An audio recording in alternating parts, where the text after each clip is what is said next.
Bom, pessoal, enquanto o pessoal entra, né, agora deu 20 horas agora no meu relógio, vou fazer alguns comentários básicos, tá? Para quem é novo aqui, para quem é a primeira vez que está acompanhando o Papo de Payments, eu sou o Felipe Mariotto, podem me chamar de Mariotto. Eu sou um dos cofundadores da RLA, a Risk Leadership Academy, e a gente trouxe esse Papo de Payments aqui, essa é a terceira edição, né, o terceiro episódio do Papo de Payments. A gente trouxe esse programa para compartilhar com a comunidade, né, para gerar valor para todo mundo que faz parte dessa comunidade de risco, essa comunidade de payments em geral, né, de banking também. Compartilhar histórias de grandes personalidades aqui, né, especialistas, pessoas reconhecidas pelo mercado, pessoas que a gente faz questão que mais gente conheça, né, que são ótimos profissionais, que a gente pode aprender, né, com a trajetória deles, com o que eles puderam vivenciar na vida deles, talvez experiências incríveis, histórias muito legais que a gente gosta de ouvir, tá? Então o meu papel aqui é facilitar esse papo, tá? No primeiro Papo de Payments a gente teve um papo sobre operação de fraude, né? Então um papo mais de operação, tá gravado aqui no canal do Instagram, tá lá no LinkedIn também. O segundo papo a gente falou de e-commerce, então trouxe grandes profissionais aí de e-commerce, falamos de e-commerce, e agora, nesse terceiro episódio, a gente vai falar de autenticação, né? Na verdade a gente vai falar de gestão de fraude na era de autenticação. Isso é muito louco, né? Não sei se vocês já... E aí, eu tô batendo um papo rápido aqui antes de chamar todo mundo, tá? Enquanto o pessoal entra. Não sei se vocês já notaram, né? Mas não sei se vocês concordam.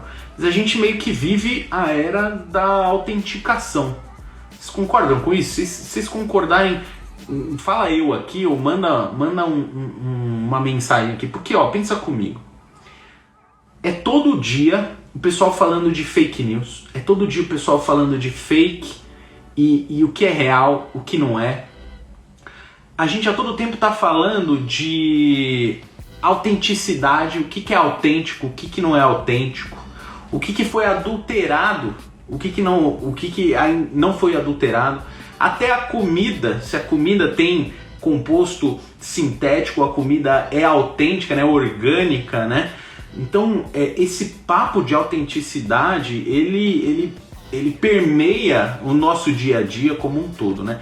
E aí não seria diferente quando a gente fala de produtos e serviços digitais, né? Então por isso que a gente pensou, poxa, seria muito legal se a gente trouxesse especialistas em autenticação para dar esse contexto para todo mundo, né? Para falar, pô, como é que a gente faz quando são serviços e produtos digitais que as pessoas estão consumindo, como é que a gente faz para autenticar essas pessoas, né? Então é um pouco isso que a gente tá trazendo aqui, ó. O pessoal tá falando sim, pá, muito legal, muito legal. Sejam bem-vindos aí, pessoal que tá entrando agora. Vou dar uns recados e eu já chamo o pessoal, tá? Vamos lá. A gente, Carol, tá aqui, tá anotado. Carol produz aqui o Papo de Payments pra gente. A gente soltou um e-book, tá na nossa página do LinkedIn, para quem quiser ver. O e-book chama Checkmate, tá? Ele fala sobre os pilares da gestão de fraude, né? Tudo que você tem que saber aí para criar um modelo de gestão de fraude obrigatório aí para todo mundo que trabalha com gestão de fraude, tá bom? O e-book tá disponível no LinkedIn. Pronto, falei isso. Bom, beleza, essa é a terceira live, a gente vai ter mais outras 3 lives, tá? Nessa primeira temporada. E aí depois a gente vai ter uma masterclass sobre risco no Open Banking. Então a gente vai falar sobre Open Banking e Open Finance aqui. E vai mais do que isso, né? Que é um papo que já deve estar falando com vocês aí, né, no dia a dia de vocês. A gente vai trazer uma análise de risco do Open Finance, né? Vai fazer uma análise de risco do Open Finance. Para quem tá interessado, né? Bastante gente falou com a gente aqui no WhatsApp para entrar no Fraud Bootcamp, né? Fraud Bootcamp ainda não está disponível, a gente vai abrir vaga no Fraud Bootcamp provavelmente no final de agosto, tá? Mas ainda não é a hora, tá bom? Muito bem, vamos chamar o pessoal e vamos começar esse papo. Carol, todos os recados dados? Top. Muito bem, vamos lá. A Pri tá aqui. Deixa eu dar uma... Vamos trazer quem mais... Vamos ver aqui. Pontes. Vamos ver. Invite.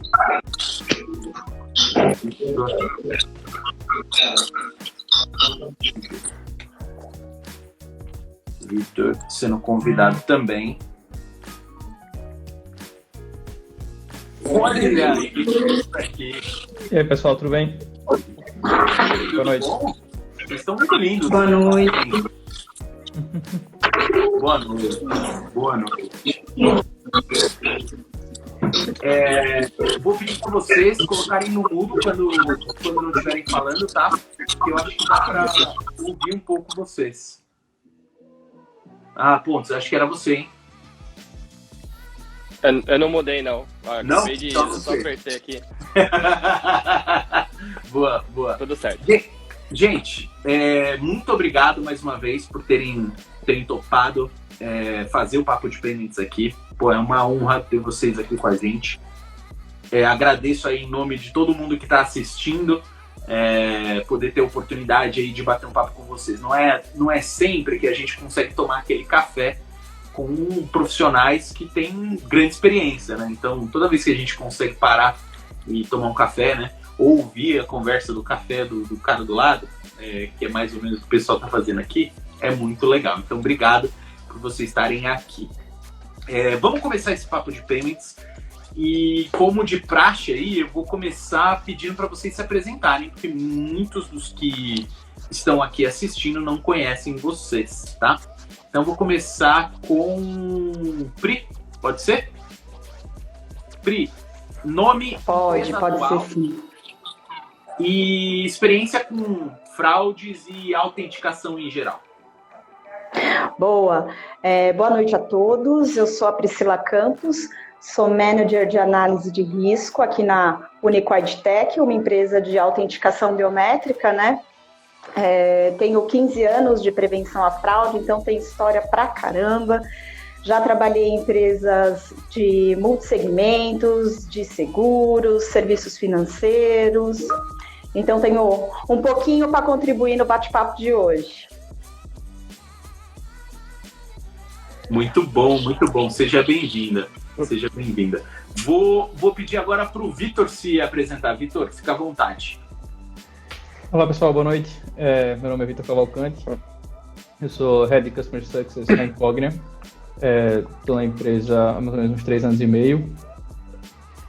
Meu background era consultoria e entrei na Incognia justamente aí na mudança da empresa, quando a gente se tornou uma empresa de segurança e autenticação. A gente trabalha com autenticação, o que a gente chama de identidade mobile, né? Baseado em localização. Então, atualmente nossa solução funciona exclusivamente para aparelhos mobile e a gente usa a inteligência de dispositivo e o comportamento de localização para poder entender e autenticar as pessoas, né, em background e tal. Então é uma pegada bem diferente. Muito fera, cara, muito fera. E gostaria de apresentar, seja bem-vindo. Queria apresentar também para vocês o Luiz Pontes. Luiz Pontes, fica à vontade aí para se apresentar. Beleza, obrigado, Marioto. Primeiramente, me escutam todo mundo bem? Fechado. Boa noite a todos. Bom, Luiz Pontes, eu sou o diretor responsável pelo desenvolvimento do mercado da Nudeira aqui na América Latina, que é uma das nossas soluções de cybersecurity. Completei agora, até estava falando com o Marioto, completei 10 anos de Mastercard nesse ano. Já passei por diversas áreas de operações, de pagamentos digitais, mais recentemente estou aqui com a Nudeira. E, bom, Marioto, novamente agradeço o convite de vocês aqui, a Realia também. E bora para esse papo aí que eu acho que vai ser muito, muito bom para todo mundo. Show de bola, show de bola. Pessoal, fiquem à vontade aí para fazer comentários, perguntas. A gente vai pegar pergunta aqui do pessoal. Óbvio que não dá para falar muito abertamente, porque a gente sabe que tem alguns fraudadores também assistindo a live junto. Então a gente tem que, né? Perguntem de uma forma boa também, que a gente não entrega a paçoca, né? Não entrega o negócio, sabe? Então é melhor, né, a gente se conter. Mas muito bem, a gente vai tratar aí, com certeza, das perguntas que vocês tiverem. Muito bem. Quando a gente pensou nesse painel aqui, né, nesse bate-papo sobre autenticação, para quem é do mundo de fraudes, para quem é no mundo de risco, de cibersegurança, talvez já seja figurinha marcada, a gente já sabe o que é. Mas eu queria ouvir de vocês, e talvez vocês tenham conceitos diferentes, eu queria que vocês definissem a autenticação para mim. Pode ser? Quero que vocês definam o que é a autenticação para vocês. Vou começar agora ao contrário. Pontes, por favor. O que é autenticação para vocês? Se tiver uma história aí para contar. Vamos lá. Acho que a autenticação é realmente você conhecer o usuário, né? É o seu resultado final. Acho que a gente vem um caminho longo desde a indústria de pagamentos acho que eu me lembro do cartão chip, né? Que a gente, quando lançou, muitos anos atrás, era nova tecnologia, você tinha sua senha que identificava que você estava realizando aquele pagamento, certo? E um exemplo que eu gosto de falar para levar isso numa conversa mais tranquila, né? Novamente, um ambiente descontraído aqui.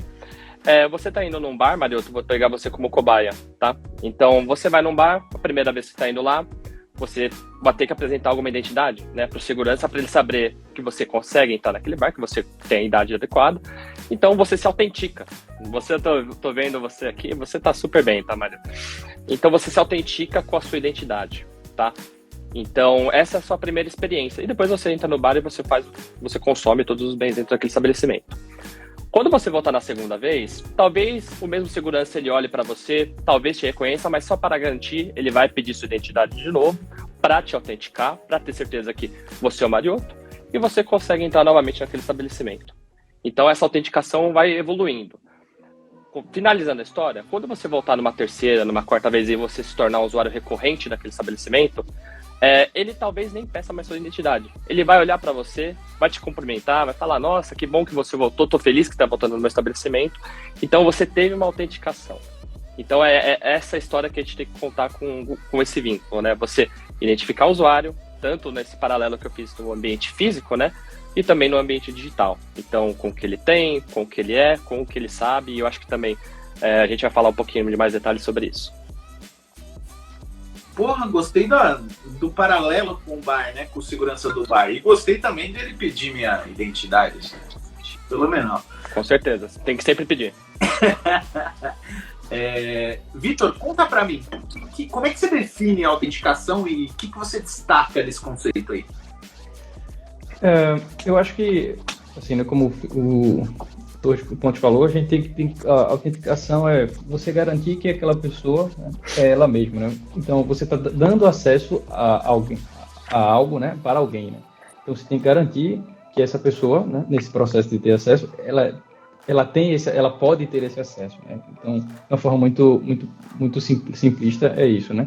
E aí existem diversas formas de você fazer isso, né? Uma delas, por exemplo, dentro do bar, qual é a regra para você entrar dentro do bar? Você tem que ter maior de 18 anos.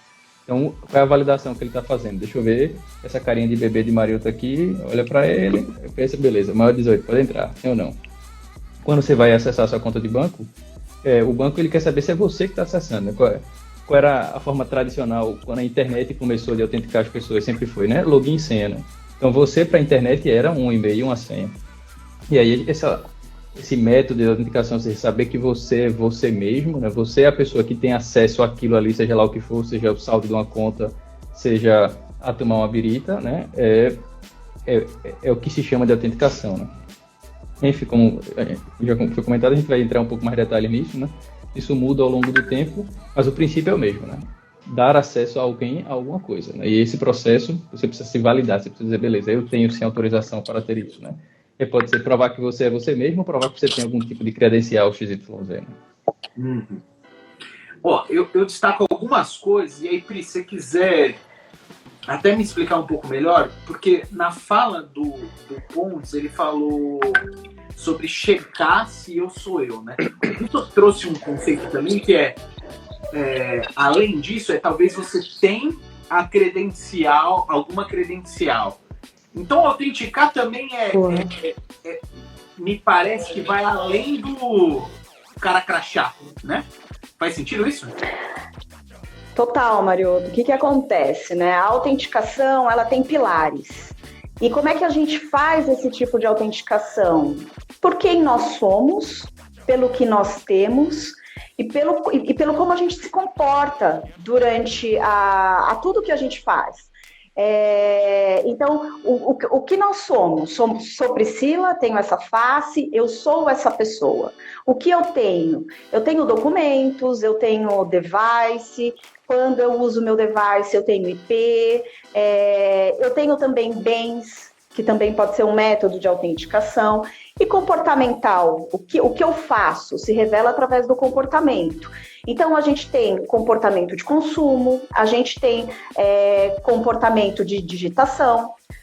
Tudo aquilo que leva a comportamento, ele pode ser também um fator de autenticação. E como a gente faz essa mescla? Cada fator de autenticação tem o seu custo envolvido, tem a praticidade, que nem um dos tipos de autenticação pode ser o DNA, mas vale a pena a gente gastar um DNA para fazer uma transação comercial, por exemplo? Gente, inviável, mas é um método também de autenticação do indivíduo, só não dá para aplicar.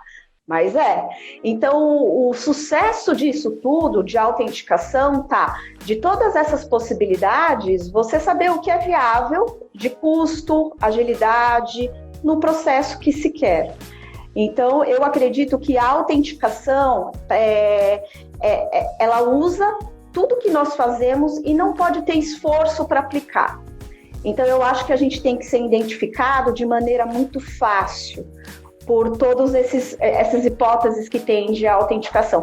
Para o cliente, tem que ser algo super natural. Como eu quero entrar aqui no aplicativo do banco, preciso fazer uma transferência. A autenticação tem que ser algo natural, que dê agilidade para esse processo, por tudo que eu posso, que eu sou e do jeito que eu atuo dentro daquele aplicativo. Cara, isso você falou 25 coisas muito legais aí. Ó, você falou. Então, a autenticação é o que o cara é, o que o cara tem, o que o cara faz. Exato. E tudo isso eu posso utilizar para autenticar alguém. E aí você falou, a autenticação também uma autenticação eficiente, também saber que método utilizar quando. Exato. Situação, né? Muito louco. Exato. Muito louco. Um comentário. Vitor, querem comentar? Fica à vontade.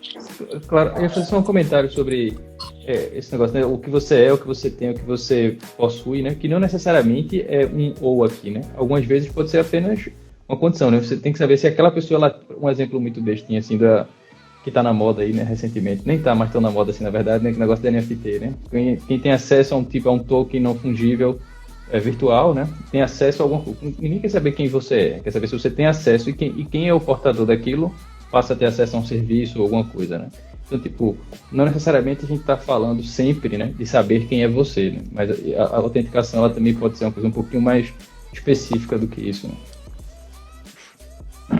Sensacional. Quer completar? Acho que é exatamente isso. E voltando ao ponto da Pri, não tem bala de prata, tá? Então realmente você ver qual a melhor solução que se adequa ao seu pain point. Acho que voltando ao exemplo também da Pri de DNA, se faz sentido isso para você utilizar em pagamentos ou não, acho que você que tem que gerenciar, né? Você tem que ter essa acessibilidade para ver qual tipo de fricção ou qual tipo de autenticação que faz sentido para a jornada do meu usuário.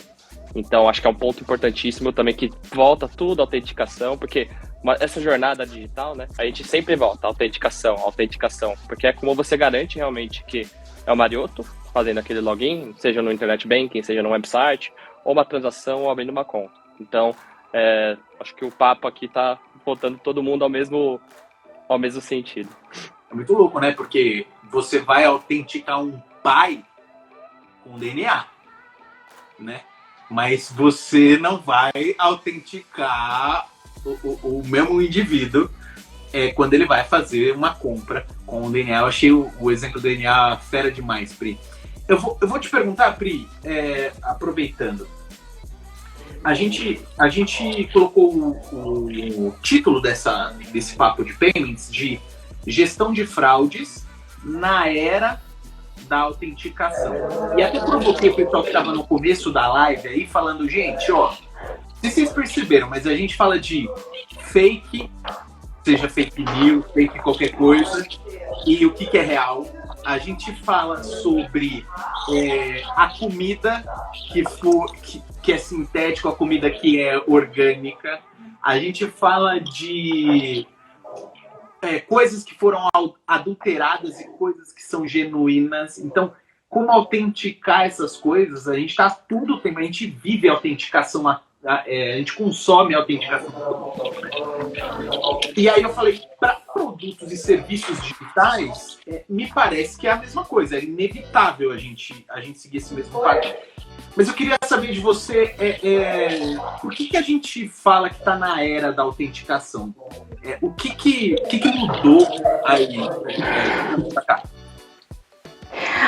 Boa. Bem, eu falei que eu tenho 15 anos de caminhada aí na prevenção à fraude, né? Então eu faço prevenção à fraude desde checagem de documento, que é bem lá atrás, né? E o que a gente pôde acompanhar nesse caminho? Qual que foi o grande fator de mudança que trouxe muito esse apelo de autenticação para o centro da prevenção à fraude? A pandemia. Como é que era antes da pandemia? Você quer abrir uma conta? Onde você vai? Ao banco. Pego meus documentos, pego a listinha lá dos documentos que eu tinha que entregar, procuro uma agência próxima da minha casa, sento com o gerente e abro uma conta corrente. Tranquilo. Eu quero fazer uma compra. Maior parte da população brasileira ainda tinha, antes da pandemia, o costume de ir à loja. Por quê? Porque eu quero ver o que eu vou comprar. Então, independente de idade, gente, tem pessoa antiga que fazia isso, tem pessoa mais nova que fala, não, vou comprar um celular, eu quero ir lá ver, quero conversar com o vendedor. Então, a gente tinha um apelo pelo mundo físico muito grande antes da pandemia. Só que ela veio. E ela veio trazendo um movimento, uma necessidade que todo mundo já sabia. Os bancos sabiam que eles precisariam migrar para o meio digital. O varejo precisava fortalecer os seus canais digitais. Fintechs já nasceu no meio digital, mas ganhou muita força com esse movimento todo. Então, eu acho que a pandemia teve um marco onde o mundo digital ganhou muita força e o meio físico, por ordens que a gente conhece, teve uma redução de procura. Com isso, todo mundo precisava vender tanto quanto prevenir fraude. Então, a autenticação, ela ganhou muita força porque eu já não tinha mais esse contato visual que o meio físico me permitia. A entrega de documentos, ela não era tão mais prática como o meio físico também oferecia. Então, eu tenho uma pessoa do lado de lá da operação e se tornou essencial a gente saber com quem a gente está falando. Eu quero um empréstimo, mas quem que quer em nome deste CPF? Então, todas as transações precisavam do quê? Dessa validação, de estou à frente da pessoa titular daquele CPF ou não. Então, eu acho que a pandemia acelerou a digitalização e não existe meio digital sem autenticação.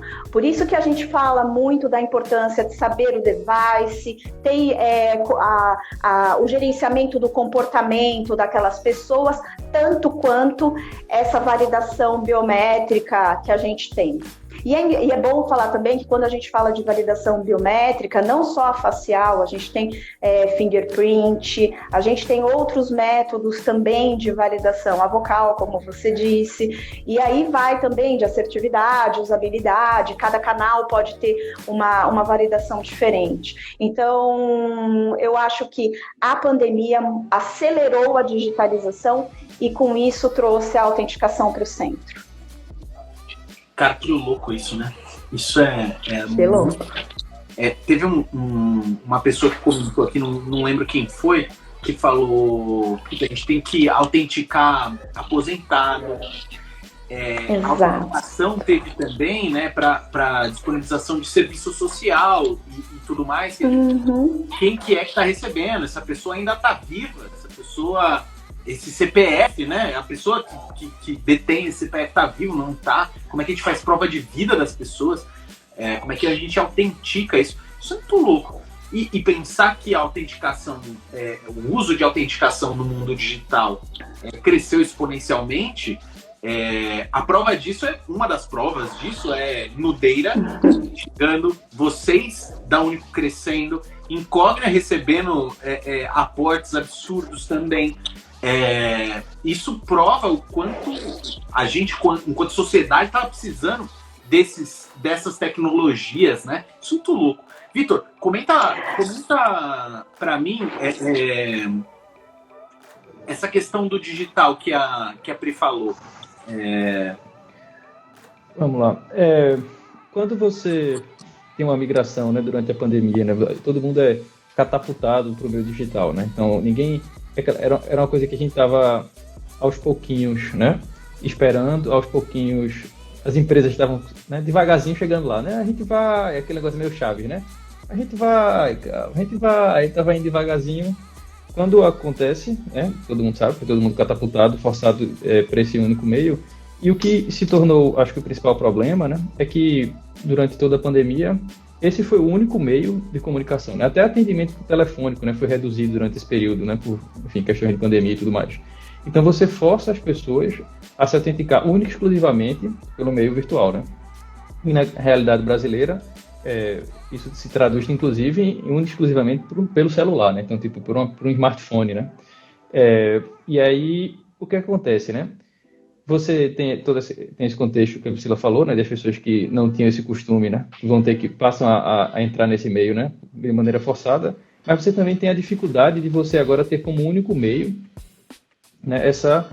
O canal digital, né? O mobile. E você precisa se entender ali, e se alguém entra no meio do caminho, né? Ou seja, se alguém pega suas credenciais de alguma maneira, ou pega o seu dispositivo, ou qualquer coisa nesse sentido, né? Ele roubou o único canal que você tem de comunicação com a empresa, né? Com aquele serviço que você tem, no caso, né?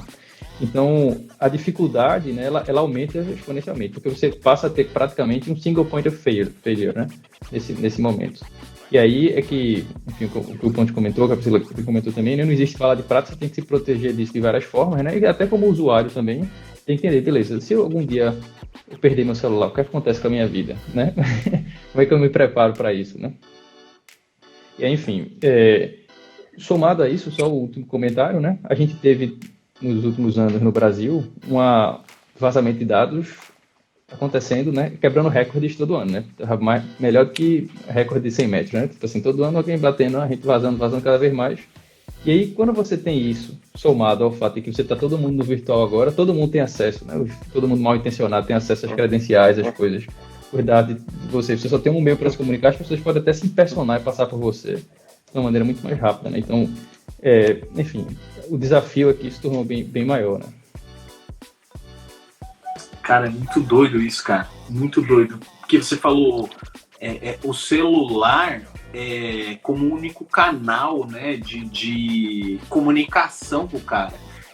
Não sei se vocês já tiveram essa experiência, mas eu tenho direto. Que em algum momento eu tô andando e eu deixo de sentir o celular no bolso.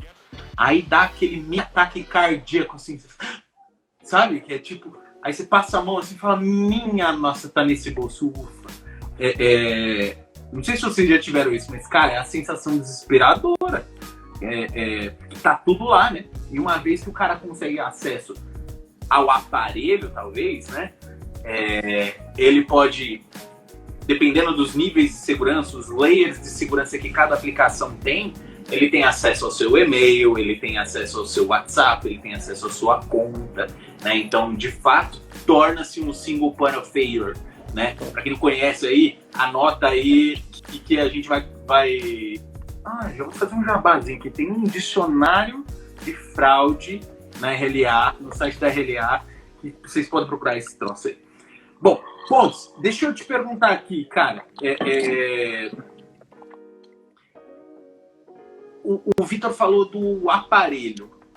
Eu quero que você comente um pouco disso, assim, o que é essa dependência do aparelho, o que isso traz pra gente?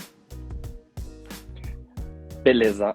Sobre o aparelho especificamente, né, que nem a Priscila falou, essa transformação digital, né, transformou o aparelho em nosso canal de autenticação, né? A gente usa ele para tudo, para abrir uma conta, para fazer um login, para fazer um pagamento.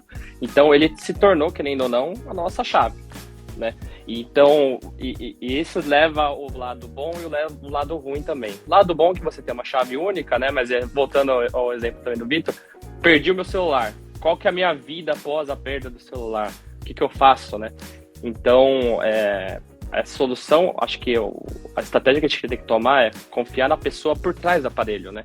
Então, é legal você ter soluções que você tem que autenticar o aparelho, se ele está correto, se é um device que faz sentido estar na sua plataforma, uma conexão legítima, mas a gente tem que também, acho que, entender que é o canal, ele é somente o canal que a gente está utilizando, né? E confiar na pessoa por trás do aparelho leva a uma boa Customer Experience. Daí, acho que, voltando um paralelo com o Customer Experience, lá vou eu com as minhas analogias, vou usar o Marioto também como cobaia novamente, você vai numa padaria, tá? Não precisa de autenticação dessa vez, vamos focar em Customer Experience. Você sempre pede o café de uma certa maneira e o atendente, toda vez que você retornar nessa padaria, ele vai saber, poxa, o Marioto gosta do café de uma certa maneira, ele gosta dos aperitivos dele, e essa na experiência digital, a gente tem que ter essa mesma experiência. Porque um dia você pode aparecer na padaria com o cabelo cortado. Daí, o atendente vai olhar, poxa, você mudou.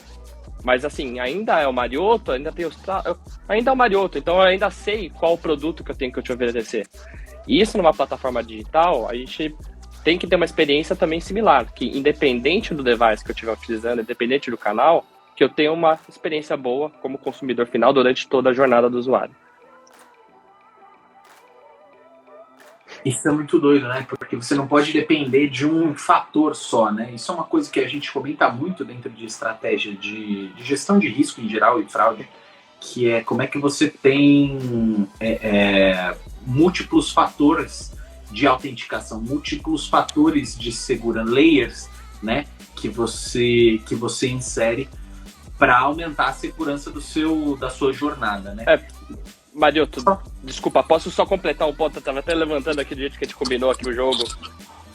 Eu acho que volta, não sei se a gente vai falar um pouquinho do Security by Design, né? Então, assim, a aceleração do digital, né? A gente tem que preocupar o que é Security by Design. É você pensar no aspecto da segurança desde da jornada do usuário completa, desde a criação da conta até um possível login, a qualquer atividade pós-autenticação. Então, você tem que pensar isso numa criação, isso aplicado também a hardware, a software, tá? É você pensar na segurança em todos os processos. Porque, como você falou, o fraudador, ele tá pensando agora, ele tá parado em casa, pensando como que eu vou hackear a conta do Marioto, como que eu vou me fazer passar pelo Marioto e criar uma conta no nome dele. Então, é como se você tá olhando um assaltante que quer invadir uma casa. Lá vou eu com a minha última analogia, prometo, da noite. Ele vê as vulnerabilidades, ele vê quantas janelas possuem, se a casa tem um alarme, se a porta está aberta, se as pessoas estão dentro da casa. E é a mesma coisa para o ambiente digital. Ele vai tentar achar o elo mais fraco, né, dentro de toda a jornada do usuário, desde o onboarding até a transacional, até uma possível alteração cadastral, por exemplo, e ele vai atacar essa parte que é o elo mais fraco, porque ele sabe que ele consegue acessar. Já passo para ti, Pri. Só complementando, essa analogia aí que o Pontes trouxe, vou tentar ampliar ela, pessoal. Não sei se vocês entendem isso, mas assim, tem um assaltante passando na rua, a sua casa tá lá, na sua rua. A rua tá iluminada ou não tá iluminada? Então, se a rua estiver iluminada, já é um negócio. O muro é alto? O muro é alto, já aumenta a dificuldade. Tem a plaquinha do cachorro, não precisa nem ter o cachorro, é só a plaquinha do cachorro, já cria aí tem o cachorro, tem a porta, tem a câmera. Então, é óbvio que a gente está vivendo para quem vive em cidade grande, principalmente, né, quase inverte aí é quase uma prisão domiciliar, né? mas a gente tem vários layers para trabalhar. E uma das coisas que muitos dos fraudadores gostam de fazer é ir pelo processo de exceção, né? Qual que é o processo de exceção? Puta, perdi minha senha, ou esqueci meu login, ou fiz, ou qualquer coisa tipo. O que é o processo de exceção que talvez você não tenha olhado e tá a brecha? Nesse negócio do Pontes a história do bar lá, né, Pontes? E o cara entra pela porta de trás, pô. Que é onde entra a cerveja, não é? Acabou toda a sua estratégia que você criou de segurança. E o ponto do Vitor também, que ele falou muito importante, é o canal que é o single point of failure. Se você não pensa no privacy by design em toda a jornada, desde a concepção do seu produto, em todas as etapas, o fraudador vai achar o elo mais fraco e é que nem você falou. Se eu tenho um estabelecimento, eu vejo que tem um segurança na porta, se tiver uma porta de trás ali que eu consigo entrar sem ser autenticado, eu vou fazer isso. Como um fraudador, esse é o meu caminho mais rápido. Pri, fica à vontade, desculpa. Imagina, tem 2 pontos que eu acho que faz muita interação com isso que a gente está falando. O primeiro quando a gente fala de comportamento, não só a gente está falando das pessoas que querem contratar ou que precisam fazer essa autenticação. Gente, fraudador tem comportamento também, tá? Então, eu acho bacana a gente entender para onde vai esse comportamento. E toda essa metodologia de autenticação valida quem são as pessoas e valida como é que o fraudador age também. Então, a gente tem um comportamento muito forte nesse meio digital para a gente conseguir o quê? Mapear estratégias dos fraudadores, conseguir entender próximos passos e ser, por vezes, a gente tenta muito aqui, quem mexe com tecnologia, prever os próximos passos. O fraudador, ele ensina muito para nós. Tanto quanto a gente aprende na prática com eles também. Agora, um ponto que a digitalização trouxe, e aí os meus amigos podem até complementar também, é a quantidade de ataques que a gente sofre no mundo digital.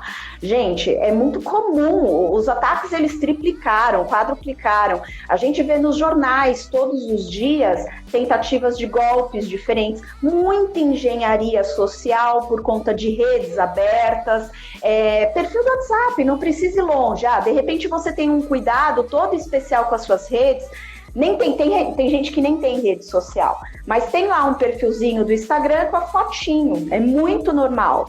Gente, vazamento de dados, como o Vitor trouxe, já tem todos os dados cadastrais validados aí à disposição dos fraudadores. Foto tem rede social, perfil do WhatsApp, às vezes até reportagens que a gente participa, tem a nossa fotinho lá, enaltecendo, demonstrando algum feito nosso. O fraudador usa de tudo para isso.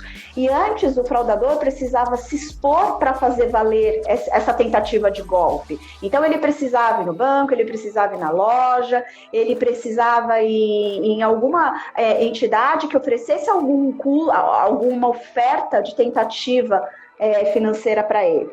Hoje não. Hoje ele faz tudo isso do conforto da casa dele. A casa dele virou um escritório com um mail gigantesco de tentativas de golpe e com as nossas fotos por aí como estão. Então, as tentativas de fraude aumentaram muito, inclusive depois da pandemia, até pelo momento econômico do país, que todo mundo sabe, desemprego em alta, enfim.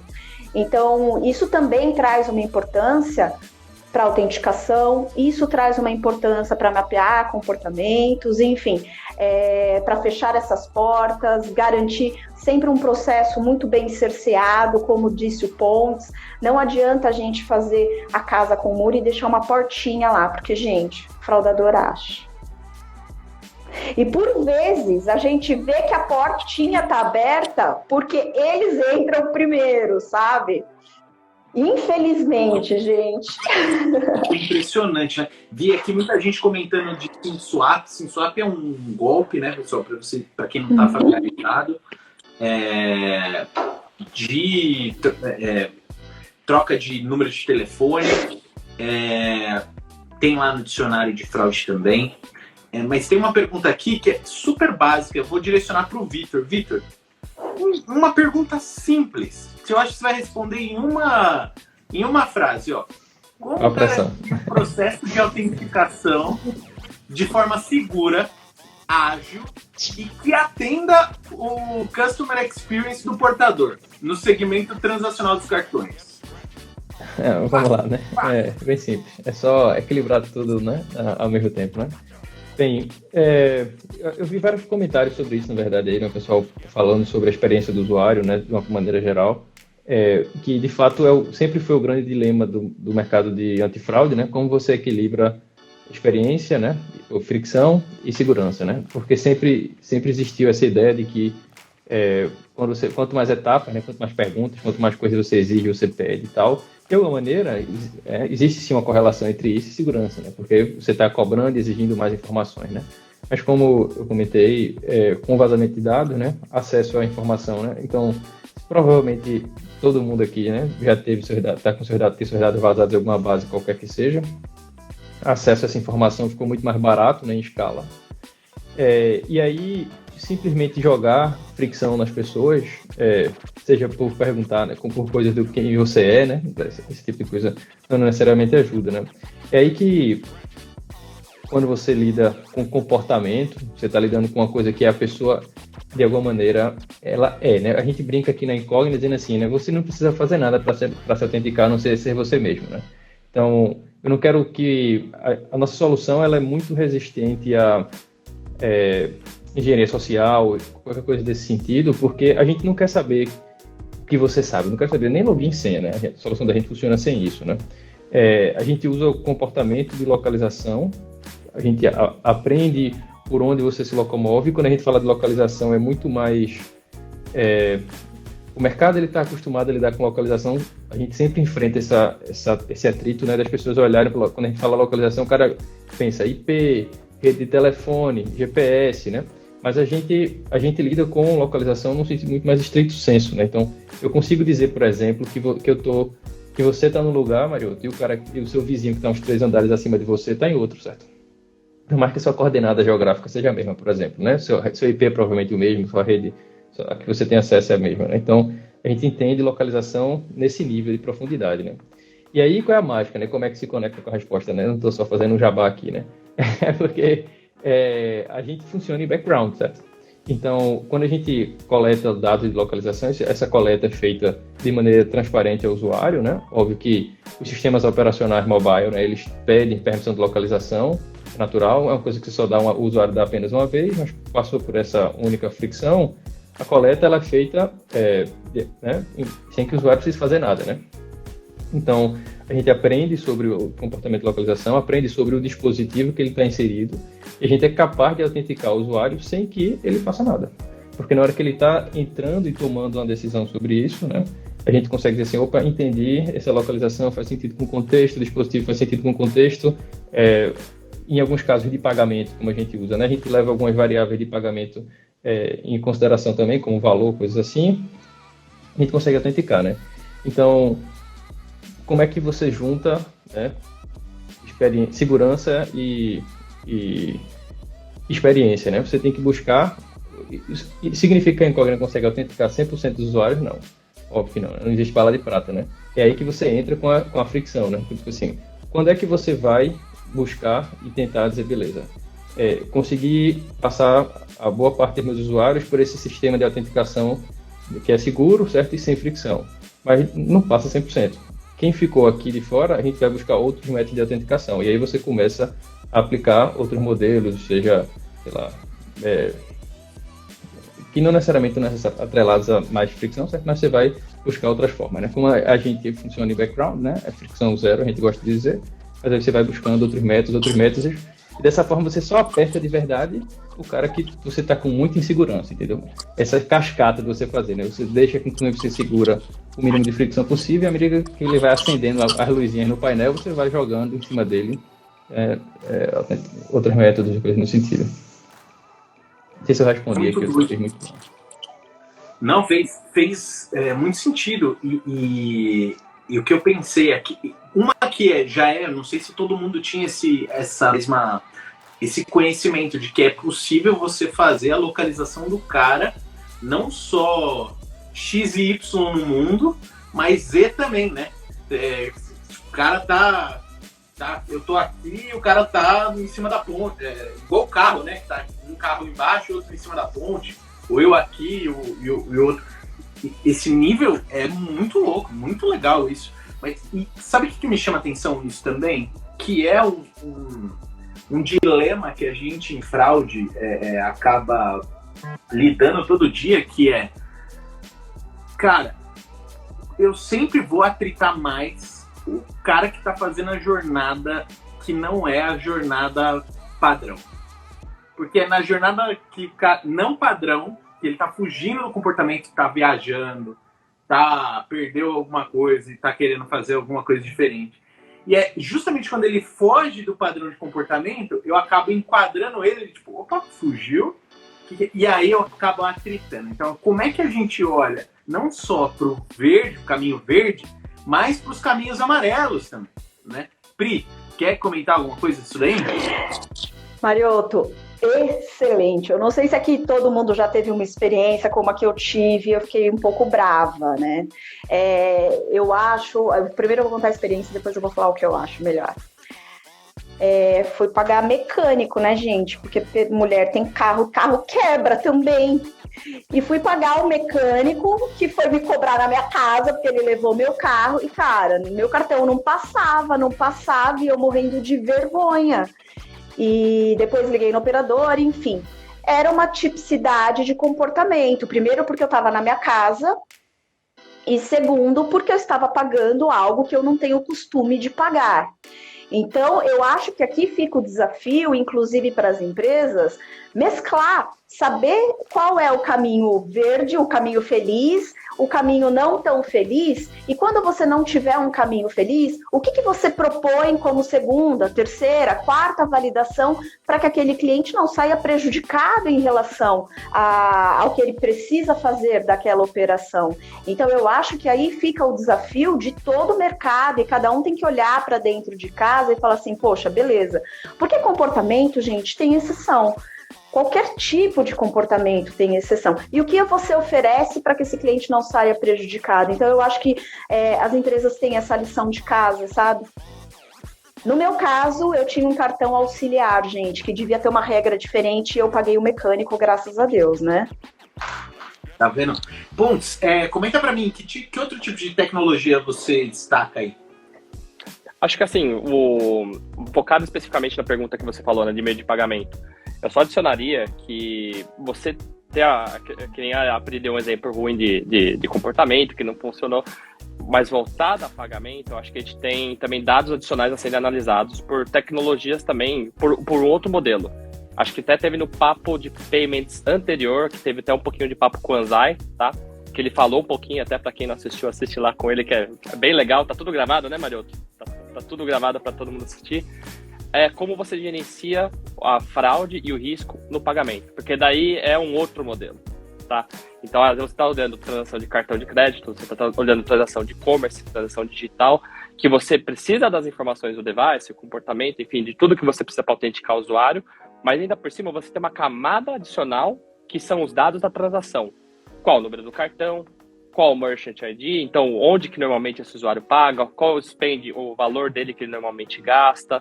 Então, entender também o comportamento dele, não falando de device, de comportamento, assim, o comportamento realmente transacional é importante para você ter uma boa experiência do consumidor. E voltando à pergunta, acho que da Dai, que apareceu aí embaixo, né, sobre como eu transformo isso para uma boa experiência de consumidor focado em pagamento. Eu só adicionaria isso porque realmente, quando a gente fala a gente falou muito de interação digital, e a gente tem que lembrar que o papo, né, é o papo de payments. Então, voltando para o nosso core aqui de papo de payments, é realmente ter soluções também, você trabalhar com o seu time de risco, seu time de fraude, para ver o que você tem que adicionar fricção, né? O que você tem que autenticar, e entender cada vez mais como o seu consumidor está transacionando para diminuir essas experiências ruins que nem, infelizmente, a Pri teve, né? E ainda, o maior impacto é exatamente o que aconteceu com a Pri. Customer Churn. Para quem não escutou esse termo, deve ter também no dicionário da RLA, mas ela pegou esse cartão que não funcionava e falou, beleza, o meu outro cartão funciona. O que isso diz na cabeça dela é, esse outro cartão sempre vai funcionar. Então pode não ser hiperbolado que nem eu dei nesse exemplo, mas pode levar uma experiência ruim do consumidor que ele não vai voltar na sua plataforma. Você deixa de ser o cartão principal, né? Isso é muito 10. Vou passar a palavra já para ti, Pri. Isso que o Pontes comentou, gente, a gente traz coisas, tecnologias do tipo 3DS, né? O protocolo 3DS de autenticação. É óbvio que você, assim, né? Tem muita coisa. Não dá para dar uma aula de 3DS num papo de payment. Tem que ser um curso inteiro para entender 3DS. Vale a pena para quem quiser se aprofundar, é uma baita de uma tecnologia, mas eu achei muito legal. Tem uma outra pergunta do Márcio aqui que eu queria endereçar depois, mas Pri, fica à vontade, você queria comentar? A gente fala bastante de questão de ficção com o cliente, né? Eu acho que é um ponto super importante, porque nada pode ser emperrado e assim, pelo menos aqui na Único, a gente acredita que a autenticação, até como na Incógnita, ela tem que ser uma coisa natural. Você já está interagindo e a autenticação tem que ser parte desse processo de interação. Mas eu acho que a gente também tem um apelo a nosso favor, que é o impacto que a fraude dá para a pessoa física. Então, tem até propagandas hoje voltadas... Pode falar nome da empresa? Pode? Ih, deixou mesmo, liberou, Marioto? Pode, fica à vontade, que é papo. Para essa questão de prevenção à fraude, eu acho que o Itaú faz um trabalho muito diferenciado, porque ele leva nas mídias como Globo, para quem precisa chegar essa informação da questão de privacidade de dados, vazamento. Exato. Então a gente acaba ganhando o quê? Força para atuar com esses mecanismos de prevenção. Hoje, quando eu vou fazer alguma operação um pouco mais arriscada, uma transferência de um valor mais elevado, cara, quando o aplicativo me pede qualquer tipo de validação, eu não me sinto hoje transtornada, muito pelo contrário, eu falo, cara, ainda bem que eles se preocupam com isso. Então eu acho que a gente, enquanto empresas, a gente tem essa obrigação social, sabe, de levar os impactos que tem, porque tem gente de cultura um pouco mais baixa que estão no meio digital. Então quando são fraudados, eles nem sabem. Então eu acho que esse compromisso com divulgação, ele ajuda muito nessa questão da gente ganhar força para aplicar essas metodologias um pouco mais duras. Cara, faz sentido? Comentário animal que parece que foi combinado. Você me deu a deixa que eu queria fazer a pergunta. Porque o que eu percebo aqui, né? Você falou muito do Customer Education, né? Como é que eu educo o cliente, né? E isso é muito interessante. A primeira coisa que eu destaco aí é como você que trabalha em fraude, você que trabalha em cibersegurança, pode gerar impacto social. Olha a responsabilidade social que você tem, que talvez você nem tinha raciocinado que você tem um impacto social. Olha como as suas ações podem influenciar nos brasileiros ou não brasileiros, aí dependendo do tamanho da alçada que você tem, de consumir um produto, consumir um serviço de forma segura, cara. Que é o que todo mundo quer. É o que todo mundo quer. Só que aí você trouxe um ponto, Pri, que é muito louco, que eu tô acostumado com um nível de segurança.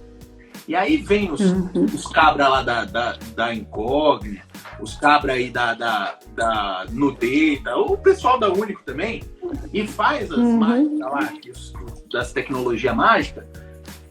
E aí não preciso mais de senha para fazer o negócio. Não preciso mais de... E aí você tem uma sensação de insegurança. Mas eu tô fazendo uma transação aqui de 10 mil reais, você não vai me pedir nada? Porra, o cara não sabe que por trás a capivara inteira tá analisada. Mas aí a minha pergunta aqui, que aí vai em direção do que o Márcio estava falando, que é mais do que ser seguro, às vezes a gente tem que parecer seguro também. Porque isso faz parte da UX do cara. E aí eu queria abrir isso daqui um pouco para vocês, se vocês quiserem comentar rapidamente, tá? Como a gente equilibra esse, o que de fato eu estou validando e o que de fato eu tenho que mostrar para o meu usuário que eu estou validando? Quem gostaria? Posso falar? Pode, fica à vontade. Então, tá bom. Eu acho que primeiro a experiência que ele vai ter.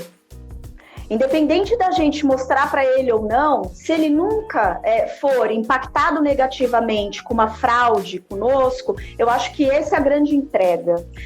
É muito complicado e atrai um prejuízo muito forte quando a gente tem uma fraude dentro da nossa instituição. Primeiro que aquele cliente, a cada fraude que ele toma, ele fala 10 vezes para 10 pessoas diferentes, cara, não faça aquilo. E o transtorno que ele tem. Então, eu acho que a gente dar a segurança de que ele pode usar com mínimo esforço e de uma forma muito segura é a primeira grande entrega. E segundo, como o Itaú faz. Ele coloca nas mídias que essa mensagem, os clientes do Itaú têm essa proteção, ele educa a sociedade na questão de privacidade, o quanto é bom, e ele assegura todo mundo. Então, eu acho que a primeira grande entrega é realmente a segurança que você oferece. E segundo, se você atuar na educação, as pessoas já vão entender que aquela empresa tem aquilo como core dela. Então, você faz a sua propaganda de uma forma educativa. É o security by design que a gente estava falando sendo comunicado, né? Exato. Pontes, Vitor, vocês querem comentar alguma coisa disso? Ou posso seguir? Pode falar, Pontes, se quiser. Não, eu tava apontando pra você, Vitor, desculpa. Porque eu tô você primeiro. Pra mim, eu tô em cima de você. É que você botou pra baixo. Enfim. Esse negócio da percepção de segurança é realmente uma coisa importante, porque agora é minha vez de fazer uma pequena analogia, né? Eu sou do Recife e, infelizmente, o Recife é uma cidade um pouco perigosa, né? Pra ser eufemista aqui, né? E aí, quando eu recebo alguns amigos, eu conheço algumas pessoas que, já conheci o Recife, é muito legal, achei a cidade muito segura e tudo mais. Aí, veja, a percepção de segurança dela é diferente. Ela não conhece a cidade, ela nunca foi assaltada na porta da casa dela, entendeu? Dentro do Recife. E ela não conhece as histórias, ela não está lá há tanto tempo, ela não sabe a violência. Então ela tem uma percepção de segurança, nesse caso, falha, né? Mas ela se sente segura sem estar, né? E aí, a lógica também funciona inversa, né? Às vezes a gente brinca dizendo que o brasileiro, quando viaja para o exterior, né? Não é assaltado nunca porque você fica esperto o tempo inteiro, né? Você está no meio da rua, passou alguém aqui, você está sempre desconfiado, né? Você carrega aquela sensação de insegurança com você, né? E você está lá, quando você estaria, na teoria, muito mais seguro, né? Então, realmente, trabalhar isso é difícil. Por outro lado, né? No caso, quando você tem que tomar cuidado, né? Com o que você abre o jogo para o usuário, porque a janela que o usuário observa é a mesma janela que o fraudador observa, né? Então você tem que tomar cuidado com o que você está abrindo para ele, porque o fraudador aprende rápido, né? Como a Priscila até falou, né? Às vezes a gente descobre que a porta ficou aberta porque a gente entrou alguém, né? Não porque a gente sabia que ela estava aberta. Então você tem que tomar cuidado até na hora que você vai deixar transparente, né? Porque nessa ideia de você deixar transparente para poder dar mais segurança e mais tranquilidade para o usuário, você também não pode abrir demais o jogo, porque vai ter alguém mal intencionado lá aprendendo, né? E usando aquela informação para poder tentar burlar de alguma maneira, né? Então, realmente, trabalhar a sensação de segurança é uma coisa meio artística, assim, né? Você tem que dar uma... E aí tá para os colegas aí que trabalham com UX, os PDs aí da vida, né?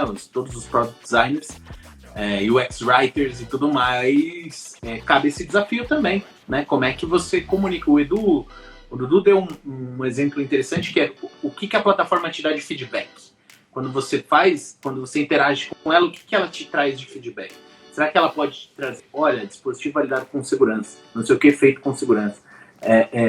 A gente tem alguns exemplos interessantes disso no mercado, né? Como é que a gente faz isso? Eu vou evoluir o papo aqui, se vocês me permitem, porque a gente acabou de dar 9 horas, eu quero deixar todo mundo comer aí também, né? Autenticação é um papo fascinante. Eu fico fascinado por esse tipo de negócio. Vai desde da tomada de decisão gerencial, de o que utilizar para não matar mosquito com bala de canhão, até rocket science para a gente estudar biometria e modelo e algoritmos e tudo mais, né? Então, para mim é fascinante esse mundo. Queria perguntar para vocês, para quem gostaria de trabalhar com autenticação e para empresas que trabalham com autenticação ou mesmo dentro das instituições que eles estão, né, se especializarem nessa etapa da jornada, né, de autenticação, eu queria perguntar para vocês que habilidade, aí eu vou pedir uma, tá? Uma habilidade que você destacaria que essa pessoa precisa ter para trabalhar com autenticação. Quem gostaria de começar? Alguém levanta a mão? Bom, posso já que eu não falei na última, então inverte agora? Manda ver, ponto. Não, uma habilidade para quem quer trabalhar, acho que seria uma habilidade analítica, tá? E também, eu acho que não se conformar, que para quem quer começar nesse meio, é não se conformar quando você escutar alguma história, por exemplo, nossa, recebi um link falso de pagamento, ou nossa, recebi um SMS que parece ser do meu banco, mas não é. E, então você querer entender realmente mais a fundo e falar, poxa, deixa eu tentar entender o porquê que isso está acontecendo com você. É você não se conformar com isso, porque você vai se forçar a aprender cada vez mais com a fraude, né? Você vai entender o que o fraudador está fazendo e você traz esse feedback, essa inteligência para dentro da sua companhia. Então, e para você saber o que faz sentido ou não, acho que você analisar, pegar um caso, um e-mail suspeito ou uma mensagem suspeita, você analisar, fazer todo, não o security by design, mas você analisar todas as vulnerabilidades, se aquele domínio está correto, se o corpo do e-mail está fazendo sentido, a linguagem também está fazendo sentido, acho que é essencial para você identificar e falar, olha, é fraude ou não é. Então, desculpa que eu tô fechando aqui tô sempre. Eu tô fechando o escritório aqui, tava só perguntando se eu tenho um crachá aqui pra sair ou não. Mas é isso, Marioto. E desculpa que até perder aqui, mas eu acho que é realmente analítica. Capacidade analítica, né? O crítica. Legal. Posso ir para a Pri? Pode. Bom, eu acho que esse profissional, ele tem que ter aquele inconformismo saudável, sabe? De pegar uma situação e não se conformar com qualquer tipo de solução para ela.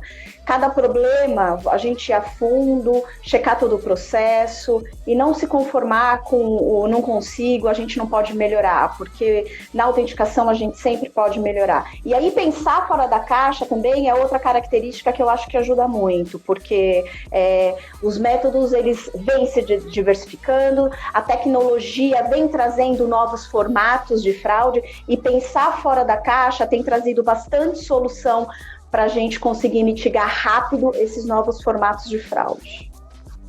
Muito bom. Antes de passar para o Vitor, vou deixar aqui, tem algumas pessoas pedindo um segundo papo de perguntas sobre autenticação. Vou pedir aqui para o pessoal da RLA abrir uma caixinha aqui com perguntas. Depois que a gente fechar a live, a gente abre uma caixinha com perguntas sobre a autenticação. E aí vocês coloquem lá as perguntas e a gente vê se dá para fazer um segundo papo de payment sobre autenticação, tá? Vitor, para quem quer trabalhar aí com autenticação, o que essa pessoa tem que desenvolver? Uma habilidade dele? Assim, né, eu concordo muito com o Pontes, né, a capacidade analítica, sem dúvida, mas assim, já que não vamos chover numa olhada aqui, uma coisa que eu gosto muito de dizer quando eu estou conversando com o meu time e tudo mais, é a capacidade de pensar um processo, né? Tipo assim, no caso, a gente aqui como provedor de serviço, né? Você tem que entender qual é o processo de decisão que o cliente tem, e isso pode ser muito complexo, dependendo do com que você está lidando, né? E onde você está inserido naquilo, né? Qual o seu impacto naquilo ali, né? Então, você tem diversas variáveis, diversos tipos de resposta que você pode dar, diversas decisões que podem ser tomadas em cima disso, né? E o que o cliente vai fazer em cima disso, né, cascateia também, né, uma coisa que vai explodindo, né, dependendo da resposta, ele vai ter um negócio, uma segunda validação, essa validação pode ter mais de um tipo de resposta, essa coisa vai, e você conseguir mapear isso, certo, e ter isso desenhado, eu acho que é uma coisa muito importante, porque nesse momento você começa a... basicamente sua capacidade de localização dentro, certo, localização que foi horrível, eu não quis fazer um alto jabá não, mas a capacidade de se situar, certo, dentro do que está acontecendo, né? Então, eu acho que é uma habilidade que, isso somado, né, capacidade analítica, porque aí você vai ser capaz de olhar os dados, entender o que é que está acontecendo, porque você tem um mapa muito bem desenhado na sua cabeça, né? Então você sabe que o cara que virou à direita ali, porque foi, qual o impacto, e se eu mexer nessa variável aqui, eu vou apertar tal fluxo, sabe? E o resultado aponta lá. Então eu acho que essa capacidade de olhar para isso, fazer esse pensamento de processo, né? É uma coisa que é muito importante. Muito legal, cara, muito legal. A gente, aqui na RLA, né, a gente lançou o Fraud Bootcamp, e sucesso para a gente aqui é progressão de carreira, né? Então, todos os nossos membros aqui que assinam o Fraud Bootcamp, quando eles têm uma progressão na carreira, seja um aumento, um bônus, uma promoção, ou alcançou um outro cargo em outra instituição, a gente diz que a gente bateu a meta, né? A nossa North Star aqui, né? E isso passa, e eu estou usando isso para levar o papo para um papo um pouco mais pessoal. Porque a gente somos todos aqui profissionais da área de payments, de e-commerce, de tecnologia, de banking, e a nossa carreira é cheia de inícios de ciclos e finais de ciclos, né? Então eu queria perguntar para vocês, a primeira pergunta que eu queria fazer para vocês, que aí já virou clássico aqui pra gente, o que é sucesso para vocês? Eu queria que vocês falassem o que é sucesso para vocês. Vou começar com o Pri. Meio filosófica essa pergunta, hein? Poxa, eu acho que sucesso é você dedicar a maior parte do seu tempo para aquilo que faz sentido com seus valores, sabe? Como para mim, na prevenção à fraude. É saber que a gente está com o fruto do nosso trabalho protegendo milhares, milhões de pessoas, saber que o dinheiro, a gente está dando um direcionamento correto para o dinheiro das pessoas, enfim, a gente trabalha com uma parte legal que eu digo de legalidade, muito forte. Então, e isso tem que te trazer felicidade. Então, eu acho que sucesso, de uma forma mais geral, é você encontrar felicidade e sentido para aquilo que você faz. E se isso ainda puder atingir a sociedade como um todo, eu acho que é a cereja do bolo. Então, para mim, sucesso é isso. Muito foda. Muito bom. Muito. Vitor, o que é sucesso para ti? Vou dar uma viajada aqui, certo? Tirando o crachá totalmente aqui, Vitor Cavalcante, né, pessoa falando, eu acho que tem dois conceitos que eu levo para minha vida, né? Tem um livro de Sêneca chamado Sobre a Brevidade da Vida, né? Onde ele fala que o único uso honrável, né, do tempo de um homem, de uma pessoa, né, é se dedicar à filosofia, né? Porque todo o resto é frívolo, né? E aí eu discordo dele um pouco, assim, com toda a ousadia do mundo, né? Discordar de Sêneca, mas eu discordo de Sêneca que eu não acho que o único uso válido de um homem é a filosofia, né? Porque eu acredito muito que o mundo é de quem faz, sabe? Tipo, isso era uma propaganda, se não me engano, da IG, quando eu era criança, que eu vi muito de quem faz, e aí eu peguei essa frase pra mim, tipo, você tem que construir, sabe?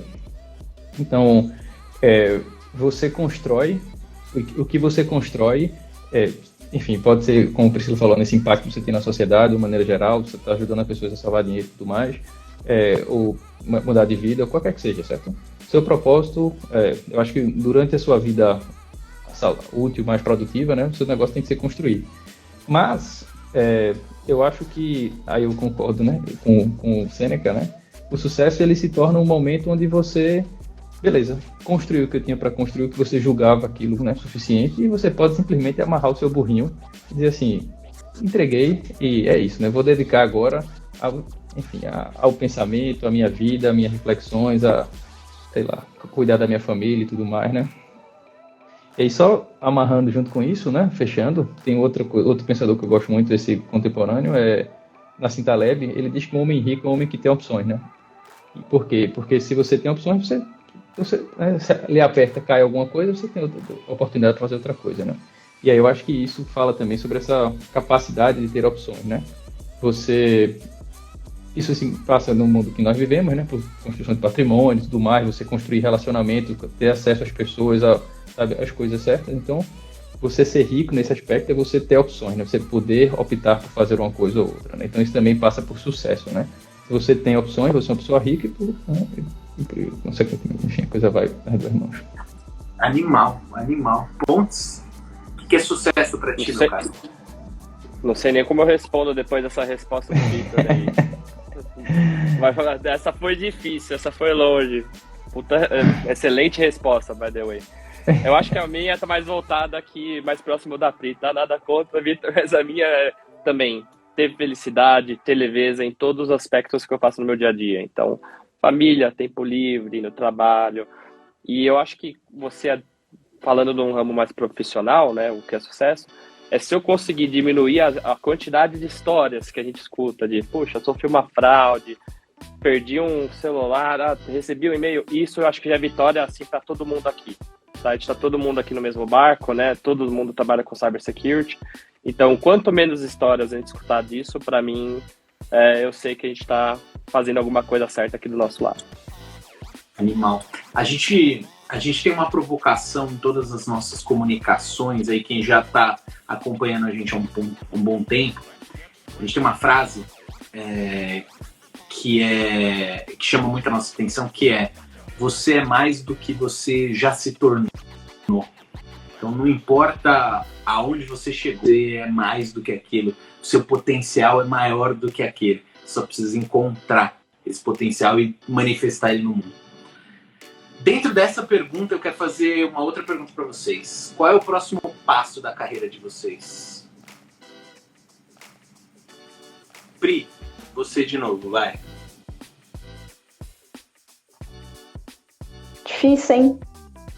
Puxa, eu acho que tem várias frentes, assim, que eu gostaria de caminhar. Algumas são possíveis, outras não.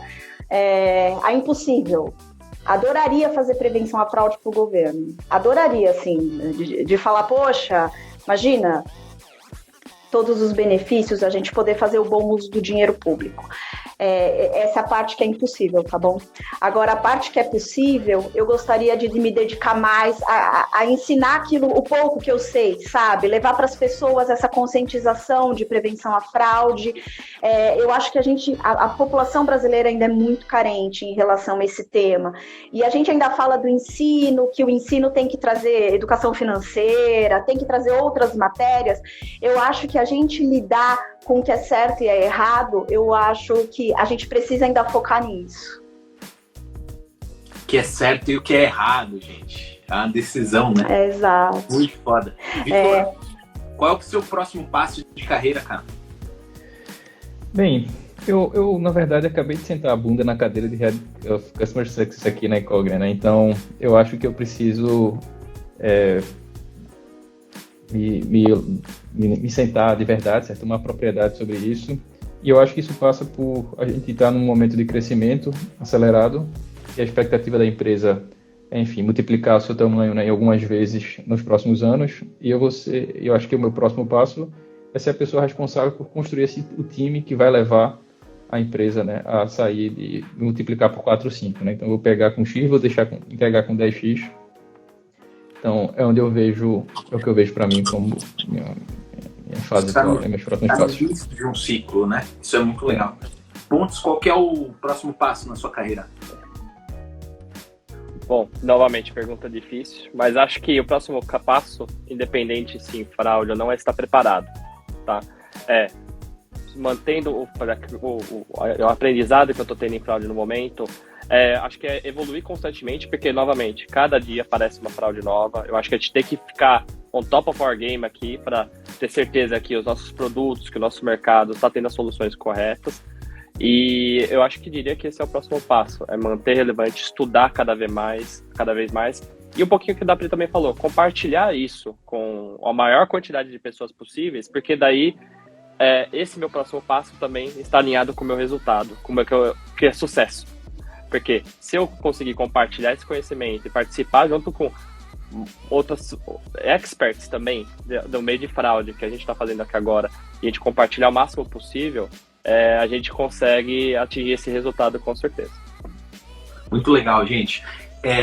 Para vocês verem, vocês estão acompanhando como mesmo profissionais que já atingiram um status muito legal, né? O que muitos julgam ser sucesso, né? Gerenciam times gigantescos, produtos gigantescos, né? Que estão no dia a dia nosso. Eles sentem que são mais do que eles já se tornaram.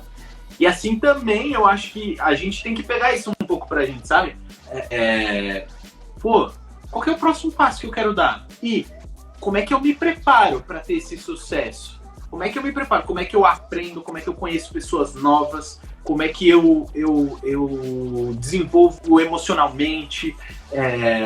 Isso é muito louco.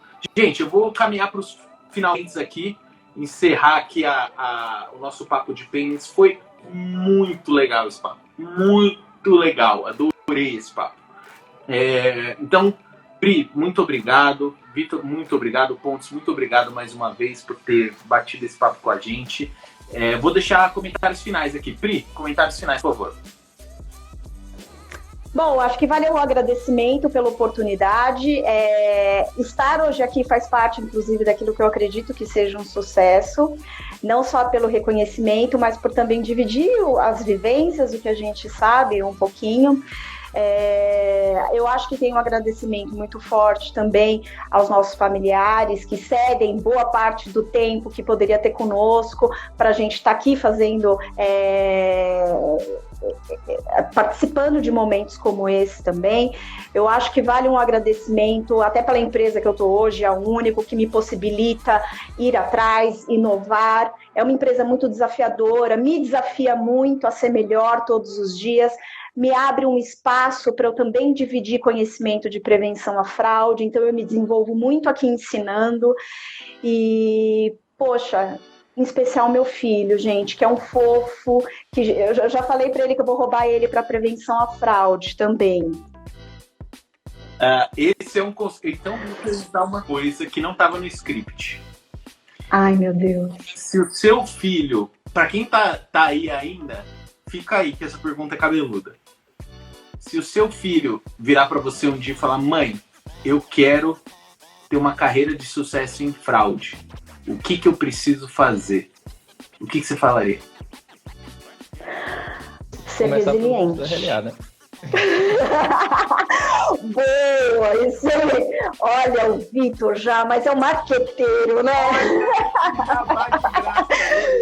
Você viu, né?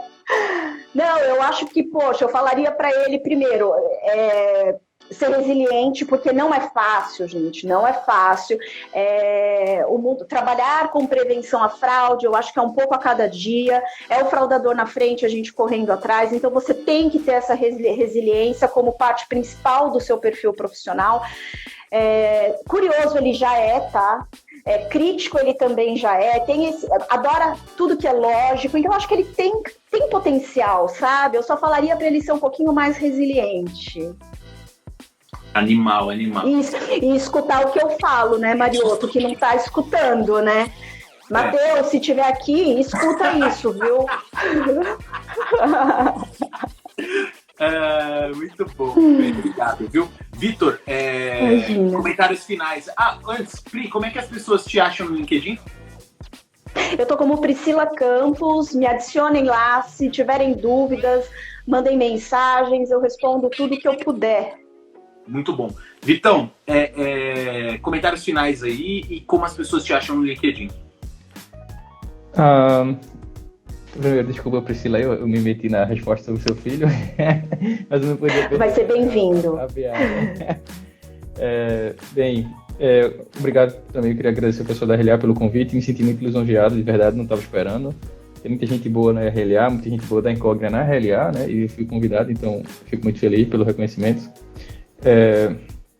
Enfim, agradeço a todos os meus pares da empresa, né? São pessoas, muita gente está inclusive aqui assistindo e comentando e tal. Aqui meu WhatsApp, meu Instagram tá pipocando aqui, tá mandando mensagem todo tempo. Então, muito obrigado, pessoal. E obviamente todo mundo que tá assistindo a gente. Muito obrigado aí, quarta-feira, 9 horas da noite já, muita gente aí. Então, muito obrigado, né? Espero ter contribuído e ajudado também de alguma maneira. Bem, quem quiser encontrar no LinkedIn, Victor Cavalcante, lá no LinkedIn. Tem inclusive a mesma foto de divulgação, o pessoal tirou lá do LinkedIn. Então, estou eu lá, certo? E é isso. Muito obrigado. Pontos, comentários finais. Fechado. Acho que comentários finais. Marioto, novamente, agradeço o convite ao pessoal da RLA. Tá aqui também com a Priscila, com o Victor, é um prazer imenso, com profissionais que têm conhecimento, que a gente pode compartilhar isso. É o meu agradecimento principal para eles, mas também para todo mundo que está assistindo e para todo mundo que acompanhou, para nossas famílias, para nossas empresas que possibilitaram também de conseguir fazer esse evento acontecer. E para me achar, acho que meu nome de guerra está lá no LinkedIn, Luiz Pontes, Luiz com S, sem acento, um pouco gramaticalmente incorreto, mas está lá. E, bom, é isso. Novamente agradeço, Marioto. Muito obrigado, Pontes. Gente, para todo mundo que ficou até aí, muito obrigado. Esse papo fica gravado, tá? Na live aqui. Então vocês podem acessar a qualquer tempo. E no LinkedIn a gente vai disponibilizar lá também, tá? Para quem não segue a RLA, fiquem à vontade aí para seguir tanto aqui no Instagram quanto lá no LinkedIn. A gente avisa e passa conteúdo para todo mundo aí.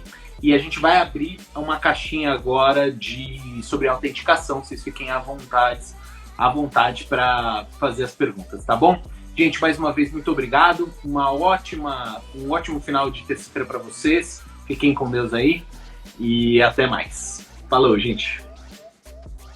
Tchau, tchau. Boa noite, pessoal. Até a próxima.